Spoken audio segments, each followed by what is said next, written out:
नमस्कार बच्चों, हम अपनी पाठ्य पुस्तक वसंत भाग 3 का अध्ययन कर रहे हैं। इसमें दूसरा अध्याय है जिसका शीर्षक है लाख की चूड़ियाँ, और ये कामता नाथ की एक कहानी है। तो इसमें हमने पढ़ा कि लेखक अपने ननिहाल जाते थे। तो ननिहाल में एक था मनिहार जो लाख की चूड़ियाँ बनाता था। तो वैसे रिश्ते में तो उसे ननिहाल का मामा होता था, लेकिन वह उसे और गांव के लड़कों के साथ ही बदलू काका कह करके पुकारता था। उसके पास जा कर के बैठता तो वह उसे लाख की रंग बिरंगी सुंदर सुंदर गोलियाँ बना करके लेखक को देता था। साथ ही अपने घर के आंगन में लगे हुए आम के पेड़ से अच्छे अच्छे आम खिलाता और अपनी गाय के दूध की मलाई भी खिलाता था। उसके बाद में हमने देखा कि फिर लेखक का धीरे धीरे अपने ननिहाल जाना कम हो गया। कोई 8-10 सालों में एक दो बार गया, वो भी जल्दी जल्दी में गए और एक दो दिन में ही वापस आ गए। तो बदलू काका से मुलाकात नहीं हुई। तो फिर कोई 8-10 साल बाद में एक बार गांव गया तो इस लेखक को बदलू काका की याद आई और उससे मिलने के लिए चला गया। अब आगे बढ़ते हैं। नमस्ते बदलू काका, मैंने कहा। नमस्ते भैया,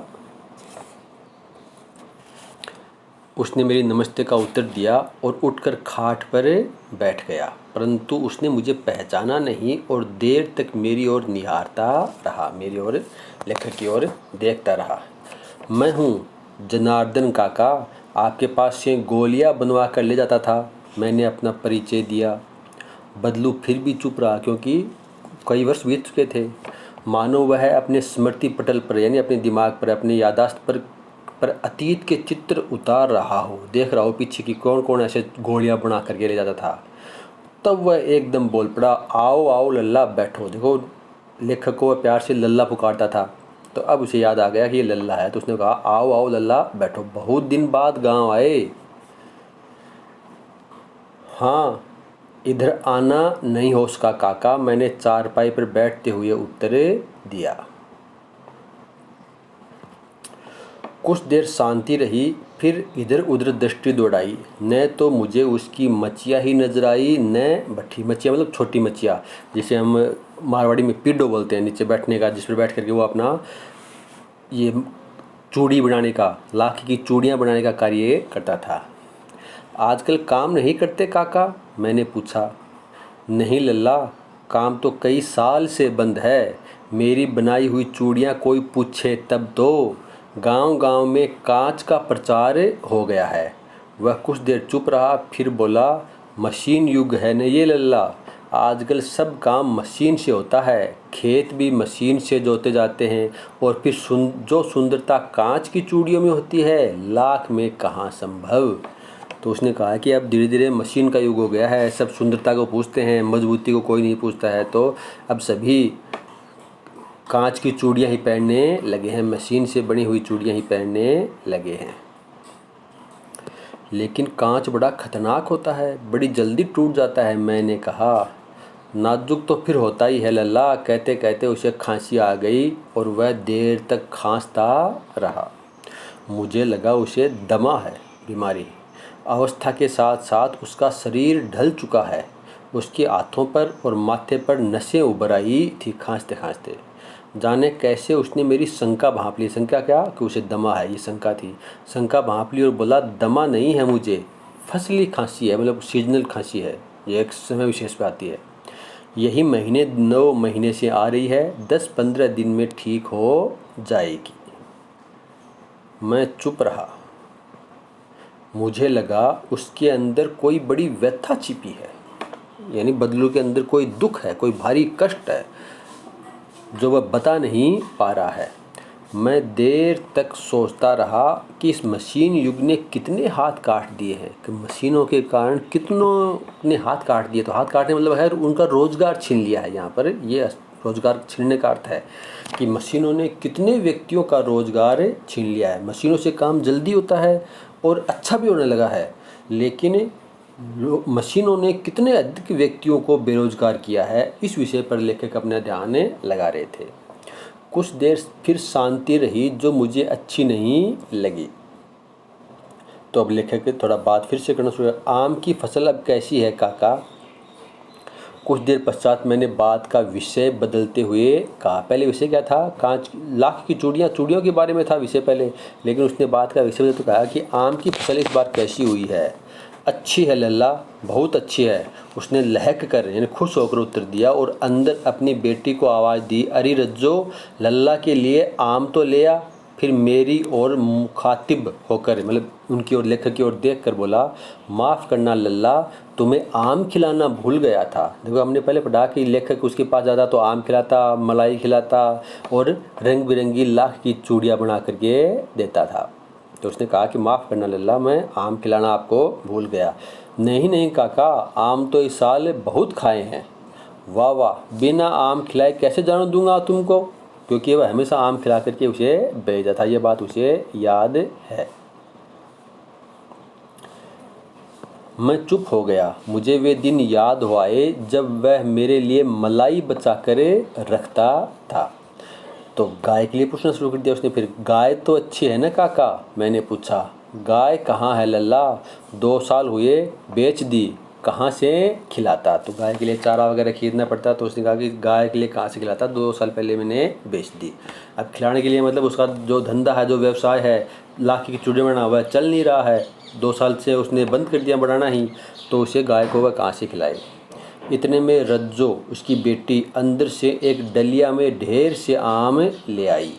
ये तो बहुत हैं काका, इतने कहाँ खा पाऊँगा, मैंने कहा। वाह वाह, वह हंस पड़ा।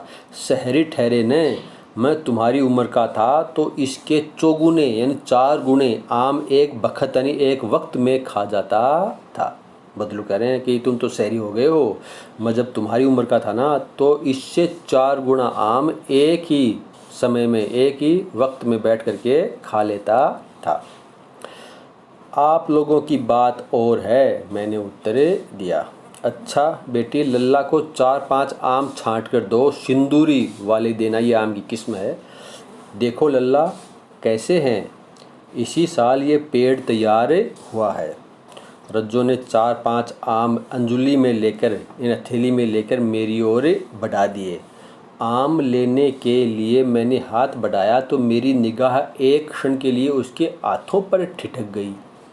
गोरी गोरी कलाइयों पर लाख की चूड़ियाँ बहुत ही फब रही थी। देखो सब ने गाँव में भी कांच की चूड़ियाँ पहननी शुरू कर दी, लेकिन बदलू की बेटी अपने कलाइयों में, अपने हाथों में लाख की चूड़ियाँ ही पहन रही थी। बदलू ने मेरी दृष्टि देख ली कि यह चूड़ियों को, लाख की चूड़ियों को दे रहा है, तो वह समझ गया और बोल पड़ा, यही आखिरी जोड़ा बनाया था जमींदार साहब की बेटी के विवाह पर, कि जमींदार साहब की बेटी को विवाह को देने के लिए ये मैंने आखिरी जोड़ा चूड़ियों का बनाया था। 10 आने पैसे मुझको दे रहे थे, मैंने जोड़ा नहीं दिया, कहा शहर से ले आओ। देखो आपने पढ़ा पहले कि बदलू के पास जब कोई चूड़ियाँ लेना आता तो उसे जो पैसे देता ना वही पैसे ले लेता, उसमें कभी उसने ना नुकुर नहीं की दुकान पर। लेकिन सारी कसर कब पूरी करता, उसके घर में विवाह होता ना, तब वह जितने मांगता उतना रुपए उसे देने पड़ते थे। अपनी पत्नी के लिए कपड़े, खुद के लिए कपड़े, अनाज और नगद पैसे जितना मांगता उतना देने पड़ते। तो ये उसकी जिद थी कि दुकान पर आकर के, उसके घर पर आकर के चाहे चूड़ी का पैसा कितने दे के जाओ, उसमें कभी वह ना नुक्कड़ नहीं करता, जोर ज़बरदस्ती नहीं करता कि मैं इतने में दूंगा या इतने में दूंगा। लेकिन विवाह के अवसर पर वह जिद करके बैठ जाता और अपनी शर्तों पर ही वह चूड़ियाँ बेचता था। तो लेकिन यहाँ पर जमींदार साहब ने क्या कहा कि 10 आने पैसे मुझको दे रहे थे, मैंने जोड़ा नहीं दिया, कहा शहर से ले आओ। तो कहा, मना कर दिया कि नहीं दूंगा। मैंने आम ले लिए और खाकर थोड़ी देर पश्चात चला आया। मुझे प्रसन्नता हुई कि बदलू ने हार कर भी हार नहीं मानी है। आज से स्पष्ट करो, बदलू ने हार कर भी हार नहीं मानी है। कहने का तात्पर्य यह है कि वह हार गया है। लाख की चूड़ियाँ बनाता था, लेकिन अब लाख की चूड़ियाँ कोई नहीं खरीदता, तो वह लाख की चूड़ियाँ बनानी उसने बंद कर दी। लेकिन हार कर भी हार नहीं मानी, अर्थात उसने चूड़ियाँ जब तक बेची अपनी शर्तों पर ही बेची।